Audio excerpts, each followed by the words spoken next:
Hello, everybody, and welcome to the Hard Living Radio Show, formerly the Safety Matters Radio Show. I'm Donna Miles. And I'm FJ Miles, your co-host. And we decided, in light of the new and more powerful administration, we should change our name of the radio show accordingly to Hard Target Living, because that is where we are now. Yeah, we want you to develop a hard target lifestyle because there's going to be some drastic changes. The president has, whether you love him or hate him. President Trump. And, yes, number 47. And whether you love him or hate him, he's already started, right out of the blocks right away. He's already started implementing some of the promises that he made to the American people. Yep. Right. So. And I have to admit, I have never in the past watched a president signing executive orders, but we were tickled to watch President Trump within hours of being sworn in, signing multiple executive orders that will once again make the United States a hard target. We've been a soft target for the last 4 years, and we're going to talk about some of the executive orders that President Trump has signed to do that. Yeah, to make United States a safe, sovereign nation again.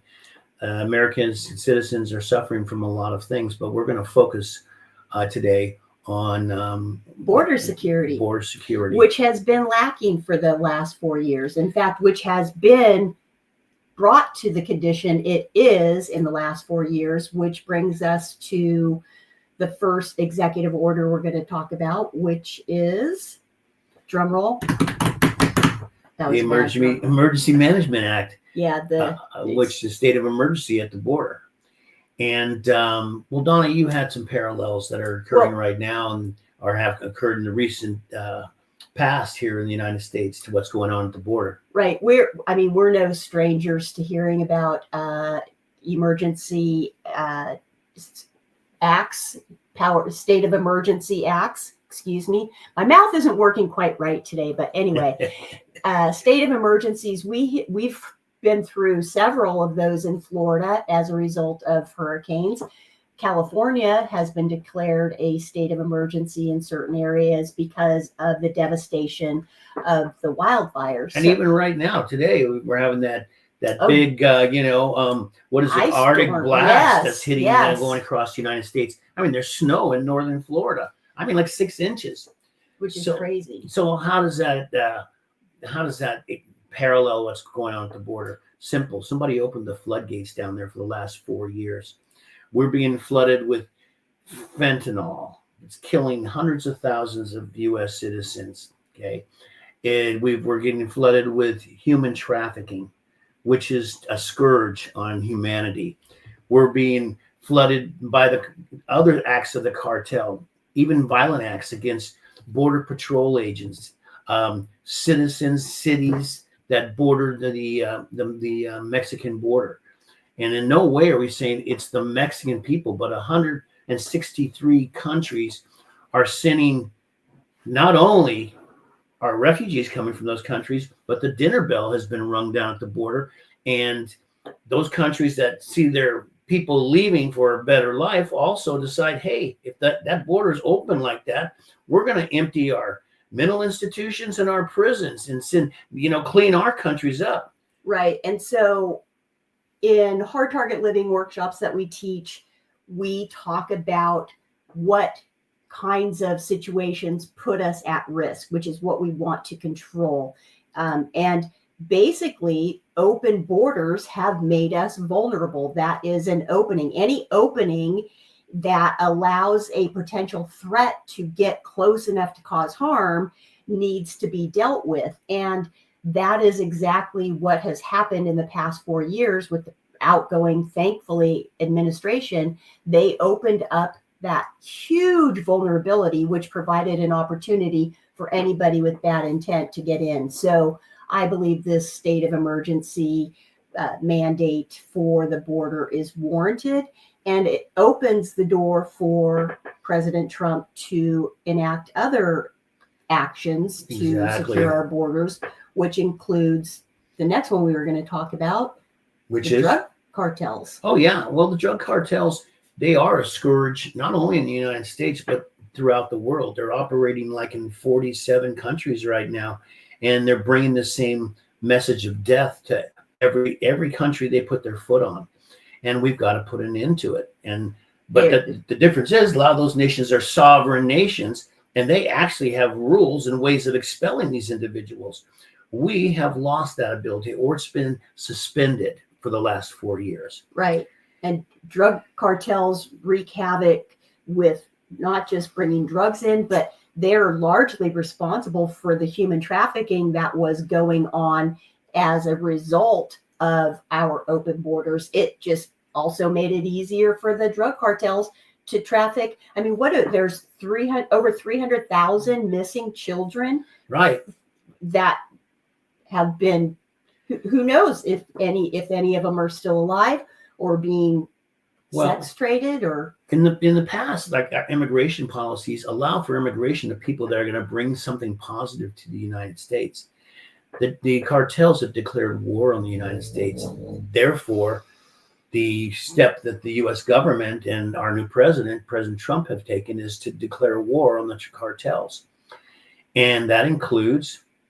Well, they can assign active duty troops right to deal with them. And that's one of the other executive orders, is sending active troops, which is different than the National Guard. Right. National Guard are weekend warriors, not taking nothing away from the National Guard. A lot of them are people that have left the active military and want to remain to get their 20 years and all their benefits and all, which President Trump has also upped as far as benefits. So by declaring the drug cartels terrorist organizations, what are some of the things that we can do now that we couldn't do if they weren't declared a terrorist organization? Well, let's start with what we're talking about, sending active U.S. troops. We're talking about sending the Marines down there. We're sending our armor if necessary. Guns. We're talking about sending air assets. We're talking about sending drones.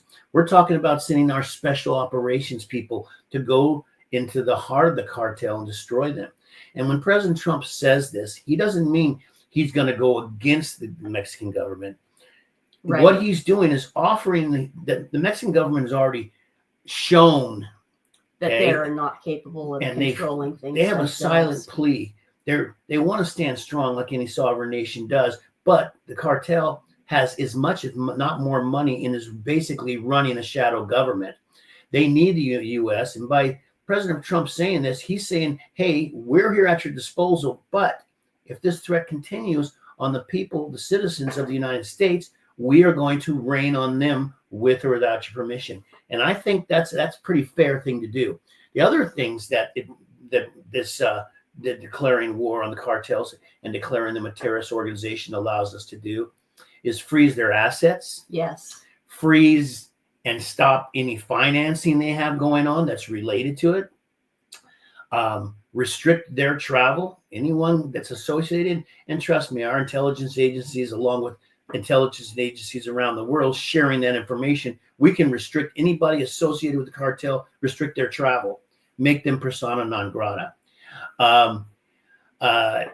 can surveil them. We can surveil them, exactly. Right. Assign resources to actually physically surveil them and find out where they are acting and prevent them. Human intelligence, which is surveilling, electronic intelligence, satellite intelligence, drone intelligence. We can use all that through this act.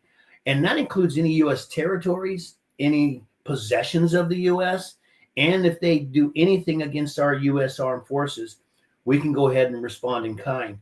And I know that right now we're talking about the drug cartels, and that is specifically an executive order, but I know that the other known gangs within the United States, the Tren de Aragua comes to mind, that this President Trump is also taking steps to... They'll be declared enemies of the United States and will be handled accordingly. So instead of catch and release with their arrested for something and then just let go because, well, we don't know who these people are, they will be dealt with in a swift and decisive. Those countries will be forced to take them back or face tariffs or something that President Trump will, I hate to say it, but dream up with his new cabinet.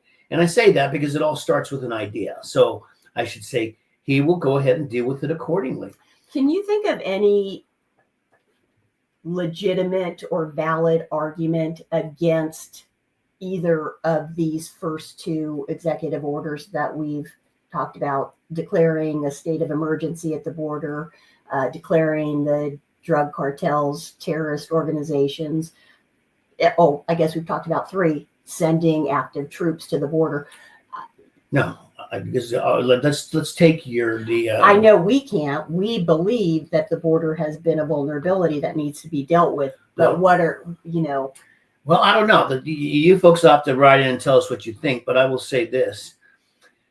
Just like the president and the governors of various states have reacted to these natural disasters that are basically hurting the American population, killing, destroying businesses and all, anything that falls under that category should fall under the Emergency Powers Act and Emergency Services Act. As a matter of fact, under the Emergency Powers Act, 50 USC, for those of you eggheads out there who want to know what it is, the president can go ahead and send the might of our military, send troops down without a congressional resolution. He can send them down there for 90 days. I was just going to ask, does Congress have any say in these executive orders right now? Well, depends. It depends on what the executive order is for. But when it comes to a national emergency, which is basically what this is being declared, because it is. I mean, how many wars have we lost? 250,000 American citizens. How many wars have we had? 300,000 children that are unaccounted for.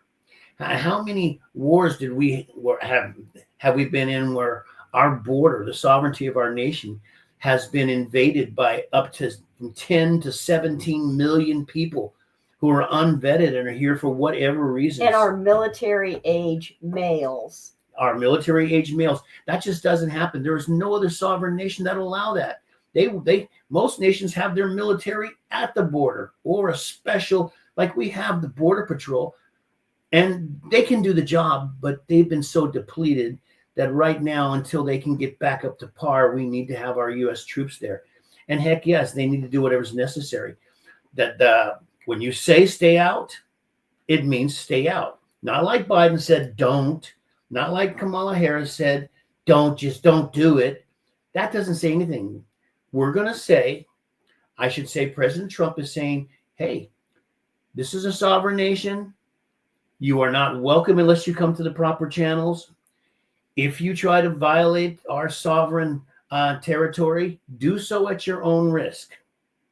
Yeah.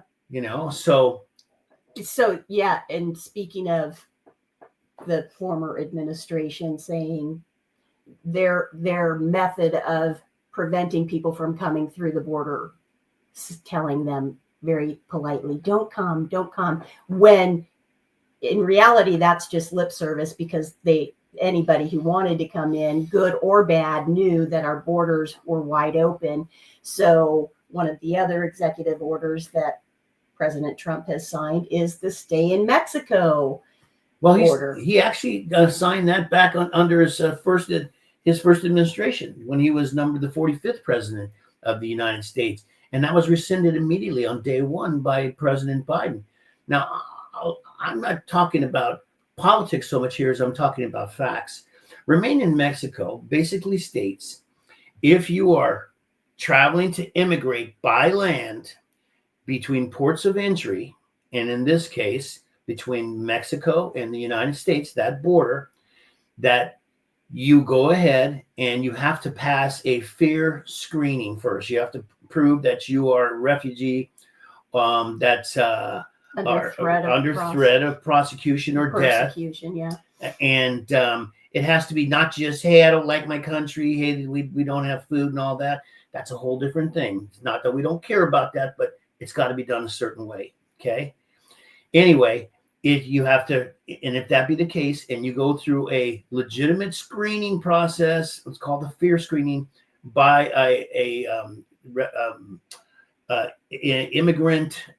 immigration official rather at our border, then you have to stay in Mexico until the date of that hearing. You're not released into the United States and expected to come back.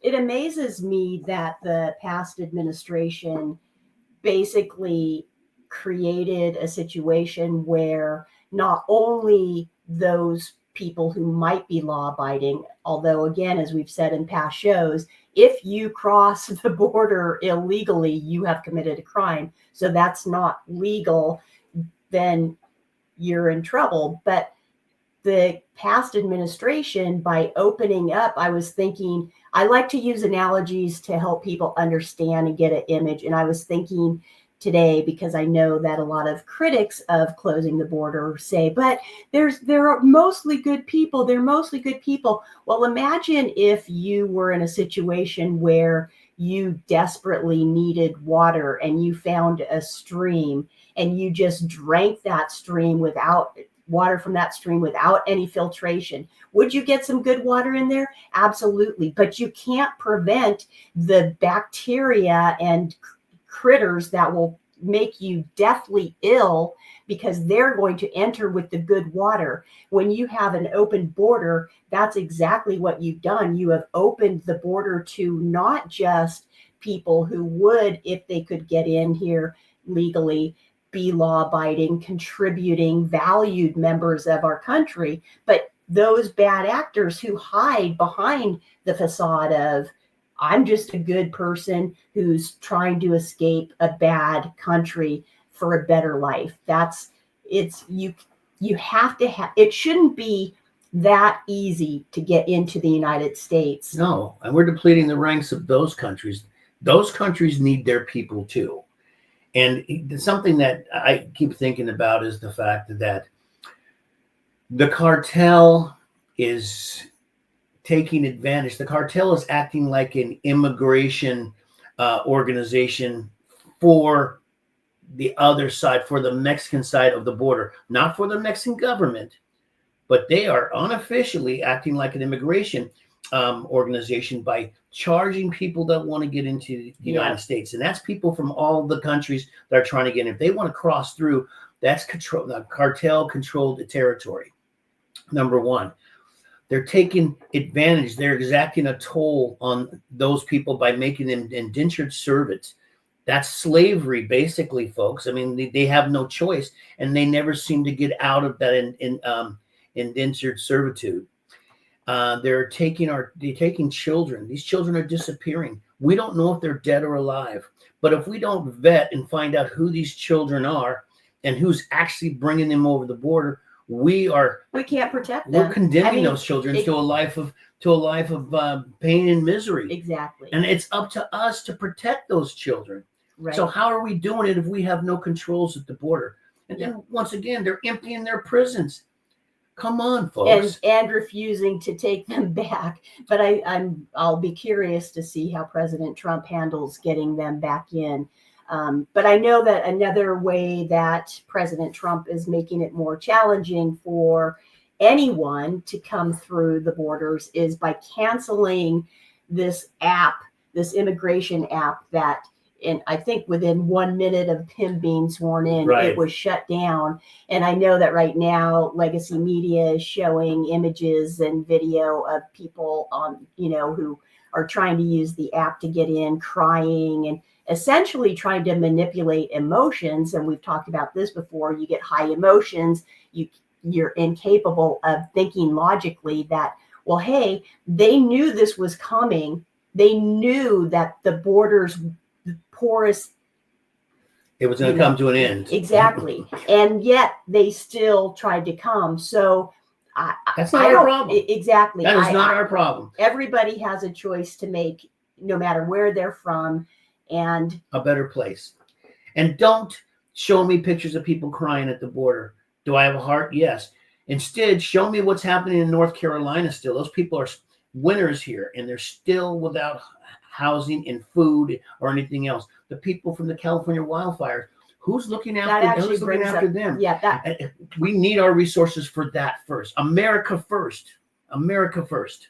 Right. And that brings me to another analogy, which is when you are on an airplane and you're getting ready to take off and they give the safety briefing, they tell you if oxygen masks deploy and you are responsible for the well-being of anybody else, any other passenger, put your own mask on first before you try to help anybody else. Is that because they want you to be selfish or inconsiderate? No, it's because if you, as the strongest, are not competent because your oxygen is depleted, you can't help anybody else. So America has not been the strongest nation for the last 4 years. We're coming out of that era where, as President Trump so eloquently stated, we are in the golden age of America now, and we're going to stay there, and we're going to continue to bring you information that will explain. She's so smart. That will explain why certain acts and certain decisions on the part of government influence the degree of safety of all of us. So we're running out of time, folks, and we have a lot more to discuss. So please join us next week. Yep. And in the meantime, if you have comments, questions, concerns, anything, let us know. We'd love to discuss them here on the air. You can email us at htlsafetymatters@gmail.com. That's HTL, that stands for Hard Target Living, safetymatters@gmail.com. And for those regular listeners who have now noticed the change in the new name of the show, you also notice that we have gone back from a 53-minute show to a 23-minute show because we know your time is valuable and we want to make sure that we can equip you in a shorter amount of time. So we're also on Rumble and under Hard Target Living. And with that being said, hey, America, we've got a fresh start. Yeah. It's a new day. The golden era is going to begin, but it's up to you to contribute. Okay. Yeah. You did it in the voting booth. Now you got to do it out there with your fellow Americans. Yep. I believe that we can significantly reduce crime by reducing the number of available soft targets in the world. And part of that also includes being supportive of law enforcement. If you see law enforcement out there, give them the howdy. Yeah. Anyway, until next week. Live a hard target life.